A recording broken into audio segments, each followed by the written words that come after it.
Good morning, dear students. Today I will discuss about the steam condenser and its types. This is the part of Unit 5 and the semester is 6. Subject name is the Thermal Engineering Gas Dynamics.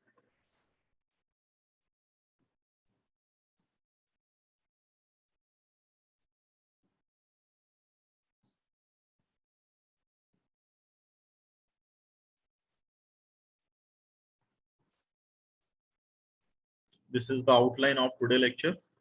Definition of steam condenser, function of condensers, elements of the condensing plant, advantage of condenser, classification of steam condenser, jet condenser and its types, advantage disadvantage of the jet condenser, surface condenser and its types, advantage and disadvantage of the surface condenser, comparison of the jet and surface condenser, vacuum creation in the steam condenser, and finally effect of the condenser pressure on the Rankine efficiency. तो what is the main function of the condenser, क्या main function होता है condenser का, ये हमें पता होना चाहिए। तो कंडेंसर की जो बेसिक फंक्शन होती है वो स्टीम को कंडेंस करना रहता है। After the expansion in the steam turbine, steam को हम स्टीम कंडेंसर में भेजते हैं जहाँ की उसका कंडेंसेशन होता है वाटर के फॉर्म में, and the water is coming from the cooling tower side. तो it can be done by the removing the heat from the exhaust steam, जो कि आपकी टरबाइन साइड से आ रही है, and the using for the condensation of steam it is done by the circulating cooling water, and during the condensation the working substance change its phases from the vapor to liquid। जब condensation की process हो रही होती है उस time पे जो आपका वर्किंग सब्सटेंस रहता है वो अपनी फेस को चेंज कर रहा होता है। तो it will be change from vapour to liquid and reject the latent heat. The exhaust pressure in the condenser is maintain nearly the 7 to 8 kilopascal which is corresponding to condensate temperature of nearly 313 Kelvin। तो जो condensation की process होती है या जो exhaust pressure हो रहा है कंडेंसर के साइड पे वो 7 to 8 किलो पास्कल रहता है और 313 केल्विन का रहता है। तो function of condenser to reduce the turbine exhaust pressure so as to increase the specific output. Mainly जो फंक्शन होता है कंडेंसर का वो टरबाइन के एग्जॉस्ट प्रेशर को कम से कम करना रहता है ताकि हम आउटपुट को बढ़ा सके और प्लांट की एफिशिएंसी को बढ़ा सके, साथ ही साथ में हम स्टीम के कंजम्पशन को कम से कम कर सके। तो condense the exhaust steam from the turbine and reuse it is a pure feed water. जैसे स्टीम कंडेंस होती है कंडेंसर में और वाटर के फॉर्म में कन्वर्ट होती है तो उसी से की जाती है, जो भी वाटर हमें मिल रहा है उसको हम प्योर फॉर्म में कन्वर्ट कर लें ताकि हम बॉयलर में उसको फिर से रीयूज कर सकें। और कभी भी एक्स्ट्रा वाटर की रिक्वायरमेंट रहती है तो ये यहाँ से ही पूरी की जाती है बॉयलर के अंदर से। तो enable removal of the air and the other non-condensable gas from the steam, it can be improve the heat transfer। Generally क्या होता है कि यदि वाटर हमारा प्योर क्वालिटी का रहेगा या उसमें से एयर या गैसेस वगैरह पार्टिकल निकाल दिए जाएंगे ताकि हमारा वहाँ पे हीट ट्रांसफर रेट को हम इम्प्रूव कर सके। तो बॉयलर में प्योर वाटर का इस्तेमाल करने से हमारी जो मेन चीज रहती है कि हीट ट्रांसफर रेट हम उसको बढ़ा सकते हैं। तो हीट ट्रांसफर रेट को इम्प्रूव करने के लिए हम ये सारी चीजें करते हैं। ठीक है, तो कौन कौन से एलिमेंट्स होते हैं कंडेंसिंग प्लांट में वो यहाँ पे दिखाए गए हैं। पहला कंडेंसर है, दूसरा एयर एक्सट्रैक्शन पंप है, फिर तीसरा कंडेंसेट एक्सट्रैक्शन पंप है, चौथा कूलिंग वाटर सर्कुलेटिंग पंप है, पांचवा हॉट वेल है, छठवां कूलिंग टावर है, सातवां मेकअप वाटर पंप है, आठवां बॉयलर फीड पंप है। तो ये सारी जितनी भी डिवाइसेस है ये कंडेंसिंग प्लांट में इस्तेमाल की जाती है जहां पे कि स्टीम का कंडेंसेशन हो रहा है। तो this is the functional diagram of steam condensing plant. जैसा कि आप यहाँ पे देख रहे हैं इस तरह की फंक्शनिंग है जो है स्टीम कंडेंसेशन प्लांट में होती है। तो basically start from the this side कि आप यहाँ पे देख रहे हैं कि पानी जो है बॉयलर में गर्म किया जा रहा है and it is supply from the there cooling pond sides। After the condensation, steam will go into the water form into the cooling pond or hot well system, and here the condensation is done by the cooling water supply from the cooling tower।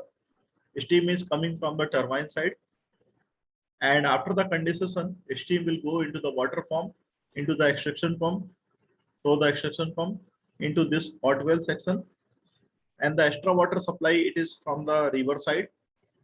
if the cooling tower water is maintained below, कि यदि cooling tower से हमें लग रहा है कि water की supply पूरी तरीके से नहीं हो पा रही है, तो रिवर साइड से एक्स्ट्रा वाटर की सप्लाई की जाती है, ताकि हम जो स्टीम आ रही है टरबाइन में से उसको हम पूरी तरीके से कंडेंस कर सके। तो कंडेंस करने का तरीका सिर्फ एक ही रहता है कि हम प्रॉपर तरीके से उसकी हीट एक्सचेंज कर सके। जितनी ज्यादा लेटेंट हीट एक्सचेंज होगी उतना ज्यादा वो वाटर के फॉर्म में कन्वर्ट होगा। तो वाटर के फॉर्म में कन्वर्ट करने के लिए हमें लेटेंट हीट ज्यादा से ज्यादा रिमूव करानी रहती है।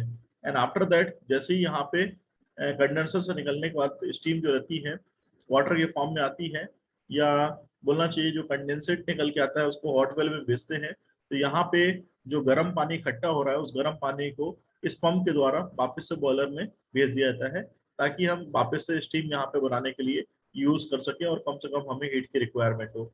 तो ऐसा हम इसलिए करते हैं ताकि कम से कम हीट की रिक्वायरमेंट हो। गर्म पानी यदि हमारे पास जाएगा तो वहां से हम ज्यादा से ज्यादा अमाउंट में स्टीम अच्छी क्वालिटी की जनरेट कर सकेंगे, और दूसरा हमारे को कम हीट की रिक्वायरमेंट रहेगी।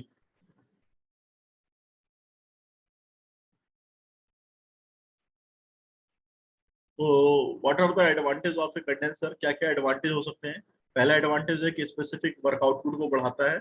यदि वर्क आउटपुट बढ़ेगा तो जाहिर सी बात है कि थर्मल इफिशिएंसी बढ़ेगी, बिकॉज ऑफ किसी भी प्लांट की थर्मल इफिशिएंसी जो रहती है वर्क आउटपुट और हीट एडिशन पे डिपेंड करती है। तो वर्क आउटपुट आपका यदि बढ़ रहा है तो उससे कॉरस्पॉन्डिंगली हमारी थर्मल इफिशिएंसी बढ़ जाएगी। तो थर्मल इफिशिएंसी यदि बढ़ रही है तो यहाँ पे जो वाटर की कॉस्ट है वो भी हमारी सेव होती है, जो कि पानी को सप्लाई किया जा रहा है ताकि कंडेंसेट को हम रिटर्न कर सके बॉयलर के साइड में। And the cost of water softening plant is also reduce since the pure feed water is available for the boiler. जो वाटर सॉफ्टनिंग प्लांट की जो कॉस्ट है वो रिड्यूस होती है ताकि हम फीड वाटर जो भी अवेलेबल हो रहा है बॉयलर में उसको हम चेक कर सके। क्या क्लासिफिकेशन हो सकते हैं कंडेंसर के? These are the classification of the condenser according to the type of flow. Parallel flow type का कंडेंसर होता है, काउंटर फ्लो होता है, क्रॉस फ्लो होता है। According to the cooling action jet condenser होता है, जैसे मिक्सिंग टाइप का कंडेंसर बोलते हैं। जेट कंडेंसर में तीन चार तरीके के कंडेंसर दिखाए गए हैं। Low level parallel flow jet condenser, low level counter flow jet condenser, high level jet condenser, ejector jet condenser. And another thing is the surface condenser जो कि नॉन मिक्सिंग टाइप का होता है। ये भी तीन चार तरीके, चार पांच तरीके का होता है। पहला आपका डाउन फ्लो टाइप का सरफेस कंडेंसर है, दूसरा सेंटर फ्लो टाइप का है, तीसरा इन्वर्टेड फ्लो है, चौथा इवापोरेटिव टाइप का है, और पांचवा रीजनरेटिव टाइप का कंडेंसर है। जेट कंडेंसर की यदि बात करेंगे तो जेट कंडेंसर में जो कंडेंसेशन की प्रोसेस होती है उसमें एग्जॉस्ट सिस्टम और कूलिंग वाटर डायरेक्टली कांटेक्ट में आते हैं, जिस वजह से जो कंडेंसेट होता है वो काफी पुअर क्वालिटी का अचीव होता है। तो जो फाइनल टेम्परेचर है कंडेंसेट का एंड कूलिंग वाटर का leaving the condenser it is same, and the such condenser are normally use for the small power unit because of the जो कंडेंसेट हमें मिल रहा है वो मिक्सअप फॉर्म में मिल रहा है। It can B use when the cooling water is cheaply and the easily available. इसको वहां पे इस्तेमाल किया जाता है जहाँ पे कि कूलिंग वाटर कम मतलब इजिली अवेलेबल होता है, या आपको बहुत ज्यादा कॉस्ट पे नहीं करनी पड़ती है। And these condenser are not usually employed since the condensate collected and can not be reuse in a boiler. इस तरह के कंडेंसर को वहां पे इस्तेमाल करते हैं जहां से कि कंडेंसेट होने के बाद उसको दोबारा से रीयूज नहीं कर सके बॉयलर में। और क्योंकि उसमें इम्प्योरिटीज रहती हैं, डस्ट रहता है, ऑयल रहता है, मेटल पार्टिकल रहती हैं, जिसके कारण से कि हम इसको वापस से यूज नहीं कर सकते हैं। तो ये फर्स्ट टाइप का of low level parallel flow jet condenser है।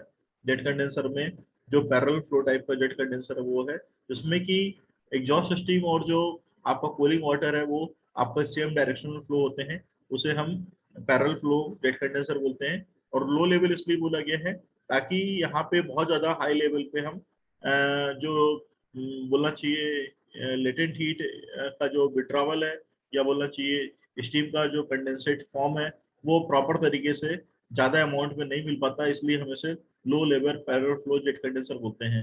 तो exhaust steam and the cooling water both flow in the same direction and the wet air pump is used for the extract the mixture of the condensate air and coolant, and this limit the vacuum created in the condenser up to the 600 mm of the Hg। तो यहाँ पे आप देख रहे हैं cooling water it is supplying from the left hand side and the steam is coming from the top hand side। Condenser cell it is making of the outside of the cell and wet air pump it is making on the bottommost side for the removal of the condensate in the air and coolant. These are the impurities can be taken from the bottom side. Low level counter flow jet condenser की बात करेंगे तो यहाँ पे दोनों opposite direction में flow होते हैं। कूलिंग जो वाटर है वो अलग डायरेक्शन में फ्लो होता है और एग्जॉस्ट स्टीम जो है वो अलग डायरेक्शन में फ्लो होती है। इसके हिसाब से यहाँ पे जो आपका रिक्वायरमेंट है या बोलना चाहिए जो कूलिंग वाटर की सप्लाई है from the top of condenser and from the side of the condenser it can be done regularly basis, and the water flow in the downward direction through a series of the perforated tubes। जितने भी water flow हो रहा है downward direction में उसको tube के through pass किया जाता है। Steam can be condense while it comes in contact by the falling water. तो after the falling water steam will get condensate. The air pump always maintain the required vacuum in the condenser. Air pump का as usual work जैसा कि आपने parallel flow jet condenser में देखा था कि condensate को एक्सट्रैक्ट करने का काम करता है और ताकि हम कूलिंग वाटर की कैपेसिटी को बढ़ा सके। And the excess amount of the condensate from the hot well flow into the cooling pond by the overflow pipe। This is the amount, जितना भी excess amount का condensate निकल के आ रहा है hot well से उसको हम cooling pond में ले आते हैं overflow pipe के थ्रू। हाई लेवल टाइप का जेट कंडेंसर और बैरोमेट्रिक जेट कंडेंसर। तो लो लेवल टाइप के जेट कंडेंसर में कंडेंसेट जो है ज्यादा क्वांटिटी में इकट्ठा नहीं हो पाता था, ताकि हम उसको इम्प्रूव करने के लिए या क्वालिटी को बढ़ाने के लिए हाई लेवल टाइप के जेट कंडेंसर को यूज कर रहा है। तो condenser shell is install at a height greater than that of atmospheric pressure in water column that is the 10.33 metre. A tall pipe more than the 10.33 meter length is attached to the bottom of the condenser, and this allows the condensate and the coolant to be discharged from the condenser under the gravity action, hence a condensate extraction pump is not required। तो यहाँ पे condensate extraction pump की requirement नहीं रहती है, and the water from the hot well will not be able to rise into the condenser and the flood of the turbine due to the vacuum pressure maintained in the condenser। तो यहाँ पे इस तरह की दिक्कतें चलती रहती हैं जिसकी वजह से हम हाई लेवल टाइप के जेट कंडेंसर को यूज करते हैं, जैसे कि हम बैरोमेट्रिक जेट कंडेंसर भी बोलते हैं। तो it can be done by the these are the baffles which are using for the clearly condensation of the steam will be taking place under the contact of the circulating water which is supplying from the cooling tower side। This is the ejector condenser जो आप यहाँ पे convergent type के nozzle देख रहे हैं, छोटे छोटे नोजल। तो कूलिंग वाटर को सप्लाई यहाँ से करते हैं, exhaust system is coming from this side, and the non returning valve जो कि आपका वापस से स्टीम को कैरी करने का काम करता है। If the steam will be going to the back side then non returning valve is acting which is passing of the exhaust stream into the system in this cooling tower enter from the top of the condenser at least under a head of 6 meter of water pressure with the help of the centrifugal pump, and then it is passes through a convergent nozzle। तो ये आप जो देख रहे हैं पानी जो है कूलिंग टावर से सप्लाई किया जाता है, and it is coming from the 6 meter of water pressure height, and it can be supplied by the centrifugal pump and passes through the centrifugal nozzle, finally leave through a convergent divergent nozzle। तो finally इसको convergent divergent nozzle के through pass किया जाता है। जो non returning valve है वो आपकी प्रिवेंटिंग करता है जो rush of water it is coming from the hot well to the engine in case of the cooling water supply fails. यदि पानी कूलिंग वाटर की सप्लाई यदि फेल हो रही है तो जो पानी है rush of water which is coming from the hot well to the engine which is maintain by the non returning valve, it can be maintained by the non-returning valve also, and the momentum of the flowing water is used to remove the mixture of the condensate। जो momentum रहता है flowing water का उसको use किया जाता है ताकि mixture की जो क्वालिटी है उसको रिमूव किया सके और बोलना चाहिए जो इम्प्योरिटी उसको रिमूव कर सके, and the without any ad of the extraction pump it can be remove. What are the advantage and disadvantage of the jet condenser? Firstly advantage ये सिंपल होता है डिजाइन में, चीपर है, लेस फ्लोर एरिया की requirement रहती है jet condenser में। Disadvantage देखेंगे तो कंडेंसेट जो रहता है प्योर क्वालिटी का नहीं मिलता है जिसको कि हम यूज कर सकें, और इस कारण से उसकी वैक्यूम एफिशिएंसी आपकी कम होती है। सरफेस कंडेंसर जिसमें कि स्टीम और वाटर जो है डायरेक्टली कॉन्टेक्ट में नहीं आते हैं। यहाँ पे आप देख रहे हैं नंबर ऑफ ट्यूब्स लगी रहती हैं जिसमें कि वाटर फ्लो होता है, जैसे कि हम वाटर बॉक्स के नाम से भी जानते हैं क्योंकि ट्यूब जो है water box is containing of the number of the tubes and the exhaust stream which is coming from the top end side and the turbine side which is entering and the passing through the surrounding of the tubes in which the tube carrying out the water and the buffers are the providing to the circulation of the condensate from the one side to another side and the cooling water out it is from the another side. This is the condensate which is collected at the bottom side to the going into the hot well section and the cooling water is supplied from this section कि एक side से जो है cooling water supply किया जा रहा है from the source side and it is coming through the another side exhaust system is coming from this side and the condensate is collected at the bottom of the side and the tube is carrying up the water which is supplying from the source side. This is the first type of the surface condenser which is called a down flow surface condenser. तो exhaust system जो है आपकी top of condenser से supply होती है और flow downward over the water tube जितनी भी आप देख रहे हैं अंदर यहाँ पे वाटर ट्यूब्स हैं इसके ऊपर से फ्लो की आती हैं and the water tubes are the double passed जितनी वाटर ट्यूब है वो डबल पास्ड होती हैं cold water flow in the lower side first and then in upper side in the reverse direction which enables the maximum heat transfer. तो double pass होने से system से सीधा सा फायदा ये रहता है कि वाटर जो है बोलना चाहिए कोल्ड वाटर लोअर साइड से पास किया जाता है पहले और उसके बाद दूसरे साइड से जहां से कि उसका जो बोलना चाहिए माउथ है ओपन होता है वहां से पानी जो है दूसरे साइड से फ्लो होता है ताकि हम मैक्सिमम हीट ट्रांसफर कर सके. तो आप यहाँ देख रहे हैं कि steam is coming from this sides tubes is this sides जो कि आप देख रहे हैं सराउंडिंग्स में है and the air cooling section baffle on this side जो लगी हुई है ताकि एयर को निकालने के लिए हम पंप का इस्तेमाल करते हैं and finally condensate which is collected at the bottom side which is collected to this side and through the using the extraction pump जहां से कि कंडेंसेट को यूज कर लिया जाता है. This is the central flow surface condenser in which the exhaust system is coming from the sides and the water is flowing through the center directions. The steam flow the radially inward. Steam जो है radially inward आती है and then condensate is the collected at the bottom of the cell from the water where it is taken out by the condensate extraction pump.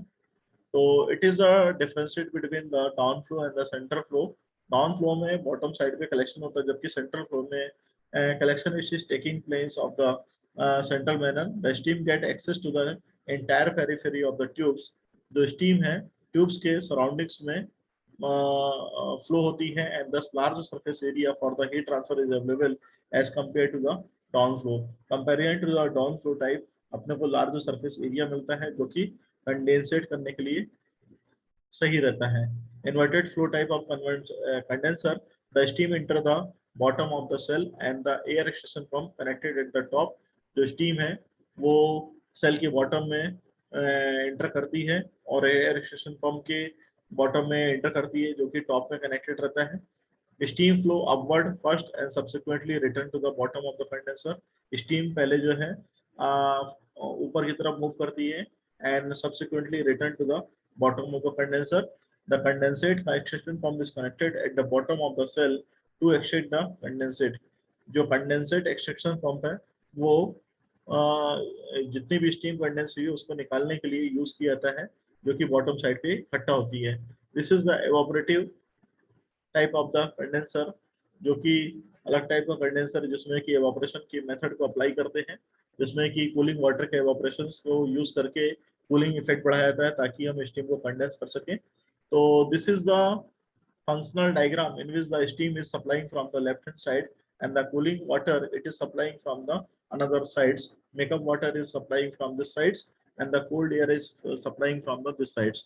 So when the water is taking as the evaporation manner there will be a more cooling effect will be done and the steam will be more condensed.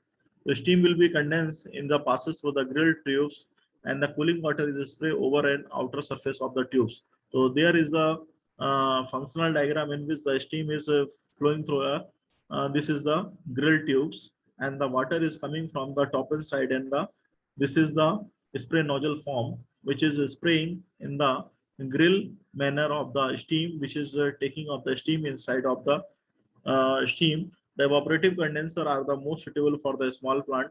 ये इस तरह के जो condenser होते हैं छोटे power plant के लिए सुटेबल रहते हैं जहाँ की कोल्ड वाटर जो है लिमिटेड रहता है, जहाँ पे कि ज्यादा सप्लाई में कोल्ड वाटर नहीं रहता है। क्या एडवांटेज और डिसएडवांटेज सरफेस कंडेंसर के?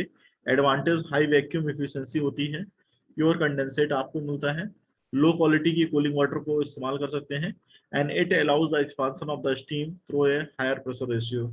इसको हम ज्यादा प्रेशर रेशियो में के तहत अप्लाई कर सकते हैं, या बोलना चाहिए ज्यादा एक्सपांशन रेशियो इससे हम अचीव कर सकते हैं। डिसएडवांटेज जो है, लार्ज अमाउंट में वाटर की रिक्वायरमेंट रहती है, कंस्ट्रक्शन जो रहता है कॉम्प्लिकेटेड रहता है, मेंटेनेंस जो है इसकी कॉस्टली रहती है, और स्किल्ड वर्कर की रिक्वायरमेंट रहती है, and the large floor area is also required. This is the main disadvantage of the surface condenser. This is the comparison of the jet and the surface condenser in the tabular form. Here the cooling water and the steam are the mix up. This is the first criteria in the jet condenser, whereas in the surface condenser cooling water and the steam are not mixed up. In the jet condenser requiring the small floor space area because of the using for the low power plant, also a small power plant, and requiring a large floor space area because of the tube containing the water and the steam is flowing the surrounding sides. Third is the steam condensate cannot be used because of the feed water contain as the impurities. So similarly, in this case, the condensate can be used as a feed water to boiler as not mixed up with the cooling water. More power is required for the air pump. This is the less power is required for the air pump. Less power is required for the water pump. Here it is the more power is required for the water pump. Require the less quantity of the cooling water. It is require the large quantity of the cooling water. The condensing plant is simple. Here the condensing plant is complicated.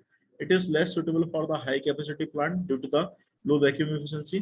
More suitable for the high capacity plant as the vacuum efficiency is high. What is the source of air in the condenser? Condenser में air कहाँ से enter करती है, और यदि enter करती है तो उसका इफेक्ट क्या होता है? तो ambient air leaks to the condenser chamber at the joint. Joint के थ्रू एयर जो है कंडेंसर साइड पे लैंड अंदर घुसती है, and the glands which are the internally under pressure lower than that of the ambient. यहाँ पे जो प्रेशर रहता है बहुत कम रहता है comparison to the ambient pressure से, जिसमें कि एयर अंदर वहां पे एंटर करती है। Another source of the air, it is the dissolve air with the feed water. कई बार फीड वाटर जो कि सप्लाई हो रहा होता है वहां पे भी एयर मिक्सअप हो जाती है, जिसकी वजह से प्रॉब्लम क्रिएट होती है। तो what are the effect of the air leakage? यदि एयर अंदर आ चुकी है तो उससे क्या इफेक्ट होते हैं?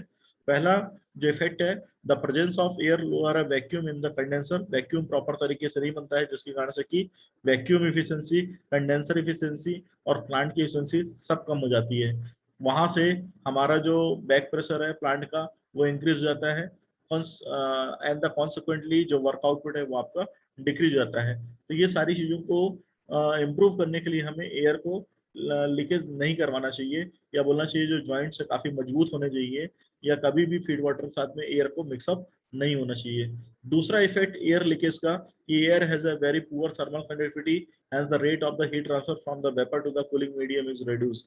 यदि एयर पानी के साथ में मिक्सअप होती है या कंडेंसेट के साथ में मिक्सअप होती है तो उस केस में बहुत कम चांस रहता है कि वहां पे ज्यादा अमाउंट में हीट ट्रांसफर हो और कंडेंसेट हमें अच्छी क्वालिटी का मिल सके। The presence of air in the condenser corrode to the metal surface. Air के प्रेजेंस होने के कारण जो कंडेंसर में जो ट्यूब्स या बोलना चाहिए मेटल सरफेस रहती हैं उनको कोरोजन हो सकता है।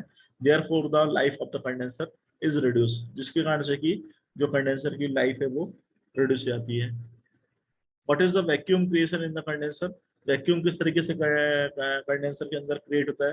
When the steam condense in a close vessel, the vapour phase of the working substance change to the liquid phase, and thus its specific volume is reduces to more than 1000 times। तो यहाँ पे जब भी आपका condensation की process होती है तो वहां पे जो वेपर फेस है वर्किंग सब्सटेंस की लिक्विड फेस के रूप में चेंज होती है, या बोलना चाहिए स्पेसिफिक वॉल्यूम रिड्यूस होता है, ताकि हम उसे 1000 टाइम तक में दिखा सके। तो स्पेसिफिक वॉल्यूम के चेंज होने की वजह से जो एब्सोल्यूट प्रेशर है वो कंडेंसर के अंदर का फॉल होता है बिलो द एटमॉस्फेरिक प्रेशर, और जिससे कि हमारा हाई वैक्यूम क्रिएट होता है। तो minimum pressure that can be attend depends on the temperature of the condensate and the air present in the condenser. यदि मिनिमम प्रेशर आपको चाहिए है जो कि टेम्परेचर ऑफ कंडेंसेट पे डिपेंडेंट है और आपकी जितनी एयर प्रेजेंट हो रही है उस पर डिपेंडेंट है। The absolute pressure in the condenser that is the differences of the atmospheric pressure minus of the vacuum gauge pressure reading. तो this is the case for the vacuum creation in the condenser. तो vacuum को achieve करने के लिए हमें pressure को काफी कम करना पड़ता है, काफी कम प्रेशर पे हमें स्टीम को कंडेंस करना रहता है ताकि हम वैक्यूम प्रेशर को अचीव कर सके या वैक्यूम की कंडीशन को अचीव करेंगे। जितना कम से कम प्रेशर होगा, जितने कम से कम प्रेशर पे स्टीम कंडेंस होगी, उतना ज्यादा वैक्यूम एफिशिएंसी हमारी बढ़ेगी। तो what are the effect of condenser pressure on the Rankine cycle? क्या इफेक्ट पड़ता है कंडेंसर प्रेशर का कम या ज्यादा रखने पे रैंकिन साइकिल पे, रैंकिन एफिशिएंसी पे? जैसा कि हमने फर्स्ट यूनिट पे डील किया था, हमने बताया भी था कि कंडेंसर प्रेशर को यदि आप कम करेंगे तो आपका जो वर्क आउटपुट है वो बढ़ जाएगा। उसी चीज को यहाँ पे डायग्राम में दिखाया गया है, जो आप यहाँ पे देख रहे हैं कि यहाँ पे पहले कंडेंसर प्रेशर ये था, उसके बाद कंडेंसर प्रेशर को हमने कम कर दिया। तो कंडेंसर के प्रेशर की कम करने से आप यहाँ का जो एरिया देख रहे हैं, ये जो एरिया आप देख रहे हैं ये आपका रिड्यूस हो गया। पहले आपका एरिया इतना ज्यादा और था, तो इस एरिया को हमने वो कर लिया, हीट रिएक्शन एरिया जो है हमने बचा लिया। हीट रिएक्शन जितना कम से कम होगा उतना बढ़िया रहेगा। तो यहाँ पे हमने हीट रिएक्शन कम कर लिया। और साथ ही साथ में यहाँ पे जो देख रहे हैं एक्सपांसन, जो आपका 3 to 4 हो रहा है टरबाइन में, पहले 3 to 4 हो रहा था, तो 3 to 4 की वजह से हमारा प्रॉपर तरीके से कंडेंसेशन नहीं हो पा रहा था, ये बोला कि ये प्लांट आउटपुट नहीं बढ़ पा रहा था। प्लांट आउटपुट को बढ़ाने के लिए हमने जो हीट रिएक्शन रेट है वो यहाँ पे कम कर दिया, तो हमारा जो स्पेसिफिक वर्क आउटपुट है वो बढ़ जाएगा comparison to the this condenser pressure. तो lowering the condenser pressure will increase the area enclosed by the cycle on a TS diagram, which indicate that the net work will be increased, thus the thermal efficiency of the cycle will be increased। यदि net work output बढ़ेगा तो thermal efficiency भी बढ़ जाएगी। And the lowering the back pressure causes the increase in the moisture content. यदि back pressure को आप कम रखेंगे तो मॉइस्चर जो कंटेंट है वो बढ़ेगा, और जिसके कारण से कि हमारा यहाँ पे जो आपकी प्रॉब्लम है वो आपकी, बोलना चाहिए लिविंग द टरबाइन बढ़ जाएगी, या बोलना चाहिए जो वाटर कंटेंट पार्टिकल है वो बढ़ जाएगा।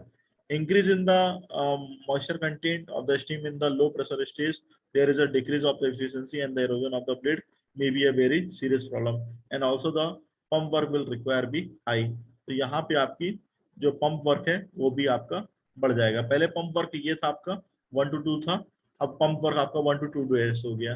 तो दीज आर द डिफरेंसेस कि यदि आप कंडेंसर प्रेशर को कम कर रहे हैं तो वर्क आउटपुट तो बढ़ रहा है, लेकिन पंप वर्क भी आपका बढ़ रहा है because of the moisture particle जो है वो ज्यादा शामिल हो रहे हैं।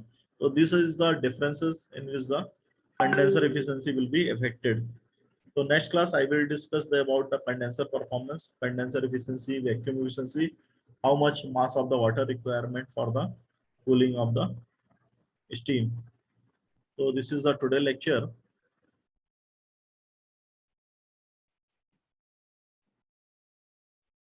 Thank you.